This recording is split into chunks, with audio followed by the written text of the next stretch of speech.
اعوذ باللہ من الشیطان الرجیم بسم اللہ الرحمن الرحیم۔ السلام علیکم ناظرین۔ آپ رضی اللہ تعالی عنہ کا نام عائشہ، لقب صدیقہ اور حمیرہ اور رکنیت عبداللہ ہے۔ آپ رضی اللہ تعالی عنہ خلیفہ اول حضرت ابوبکر صدیق رضی اللہ تعالی عنہ کی بیٹی ہیں۔ آپ رضی اللہ تعالی عنہ کی والدہ کا نام زینب تھا۔ ان کی رکنیت رومان تھی اور وہ قبیلہ غنم بن مالک سے تھی۔ حضرت عائشہ رضی اللہ تعالی عنہ بعث نبوی کے 4 برس بعد شوال کے مہینے میں پیدا ہوئی۔ حضرت ابوبکر صدیق رضی اللہ تعالی عنہ نے حضرت خولہ بن حکیم کے ذریعے آپ رضی اللہ تعالی عنہ کا عقد نکاح رسول اکرم صلی اللہ علیہ وآلہ وسلم سے طے کرایا۔ 500 درہم مہر مقرر کیے پایا۔ یہ نبوت کے 10ویں سال کا واقعہ ہے۔ یہ نکاح اسلام کی سادگی کی حقیقی تصویر تھی۔ آپ رضی اللہ تعالی عنہ نے غزوہ احد اور غزوہ بنو مصطلق میں شرکت کی۔ صحیح بخاری میں حضرت انس رضی اللہ تعالی عنہ سے روایت ہے کہ میں نے حضرت عائشہ صدیقہ رضی اللہ تعالی عنہ اور حضرت سلمہ رضی اللہ تعالی عنہ کو دیکھا کہ وہ مشک بڑھ بڑھ کر لاتی اور زخمیوں کو پانی پلاتی۔ آپ رضی اللہ تعالی عنہ میں بچپن ہی سے دانشمندی اور فراست کے صفات موجود تھیں۔ علم و ذہانت میں اپنے تمام بہن بھائیوں پر سبقت لے گئی تھیں۔ حضرت محمد صلی اللہ علیہ وآلہ وسلم اور حضرت عائشہ صدیقہ رضی اللہ تعالی عنہ سے بے حد محبت کرتے تھے۔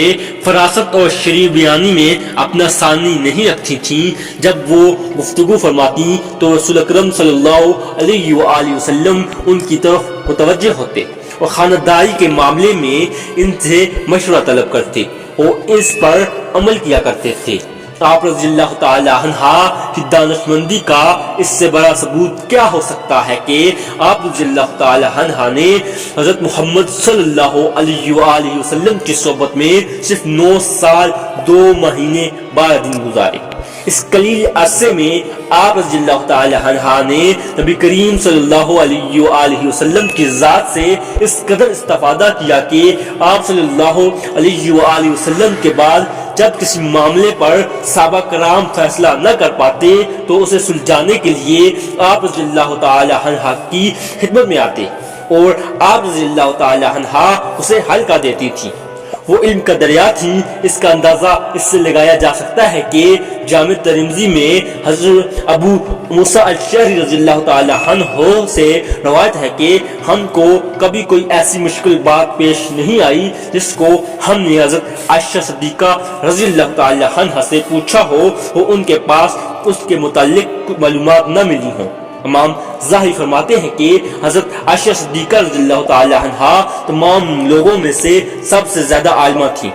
بڑے بڑے اکابر صحابہ رضی اللہ تعالی عنہم ان سے پوچھا کر۔ حضرت عروہ بن زبیر رضی اللہ تعالی عنہ کا قول ہے، میں نے قرآن، فرائض، حلال و حرام، فقہ، اسلامی شہری، طب، عرب کی تاریخ اور نسب کی علم میں حضرت عائشہ صدیقہ رضی اللہ تعالی عنہ سے بڑھ کر کسی کو نہیں دیکھا۔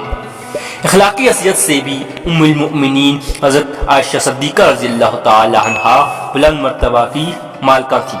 وہ نہایت کانہ تھیں، غیبت سے بہت نفرت کرتی تھیں، تکبر سے بیزار تھیں اور تکبر سے دور رہنے کی تلقین کرتی تھیں۔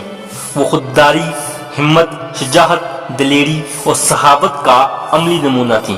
حضرت عبداللہ بن زبیر رضی اللہ تعالی عنہ فرماتے کرتے تھے کہ میں نے ان سے زیادہ صحیح کسی کو نہیں دیکھا۔ ایک مرتبہ کاتب وحی حضرت امیر معاویہ رضی اللہ تعالی عنہ نے ان کی خدمت میں 1 لاکھ درہم بھیجے تو شام ہوتے ہوتے سب خیرات کر دی اور اپنے لیے کچھ نہ رکھا۔ اتفاق سے اس دن روزہ رکھا تھا۔ لونڈی نے عرض کیا کہ افطار کے لیے کچھ نہیں ہے۔ فرمایا پہلے سے کیوں یاد نہ دلایا؟ حضرت عائشہ صدیقہ رضی اللہ تعالی عنہ کی دریا دلی کی سب سے بڑی مثال یہ ہے کہ جب حضرت عمر فاروق رضی اللہ تعالی عنہ پر قاتلانہ حملہ کیا گیا اور زندگی کی کوئی امید باقی نہ رہی تو انہوں نے اپنے فرزند کو بلایا کہ ام المؤمنین حضرت عائشہ صدیقہ رضی اللہ تعالی عنہا سے جا کر میرا سلام کہنا اور عرض کرنا کہ عمر رضی اللہ تعالی عنہ کو اپنے آقا رسول اکرم صلی اللہ علیہ وآلہ وسلم کے قدموں اور ابوبکر صدیق رضی اللہ تعالی عنہ کے پہلو میں دفن کرنے کی اجازت دے دیں، اور یہ بھی کہنا کہ یہ صرف ایک گزارش ہے، اگر وہ منظور فرما لیں تو عمر کی خوش نصیبی ہے، اور اگر وہ منظور نہ کریں تو مجھے مسلمانوں کے قبرستان میں ہی دفن کر دینا۔ چنانچہ آپ رضی اللہ تعالی عنہ نے اپنے اوپر حضرت عمر رضی اللہ تعالی عنہ کو ترجیح دی۔ حضرت امیر معاویہ رضی اللہ تعالی عنہ کا آخری زمانہ خلافت تھا کہ رمضان میں حضرت عائشہ صدیقہ رضی اللہ تعالی عنہ نے اس دنیا سے راحت فرمائی۔ اس وقت اس کی عمر 40 سے اوپر تھی۔ ان کی نماز جنازہ حضرت ابو ہریرہ رضی اللہ تعالی عنہ نے پڑھائی، جو کہ اس وقت مروان بن حاکم کی طرف سے حضرت عائشہ رضی اللہ تعالی عنہا نے وصیت فرمائی تھی کہ میرا جنازہ رات کے وقت اٹھایا جائے اور مجھے جنت البقیع میں دفن کیا جائے، چنانچہ ایسا ہی کیا گیا۔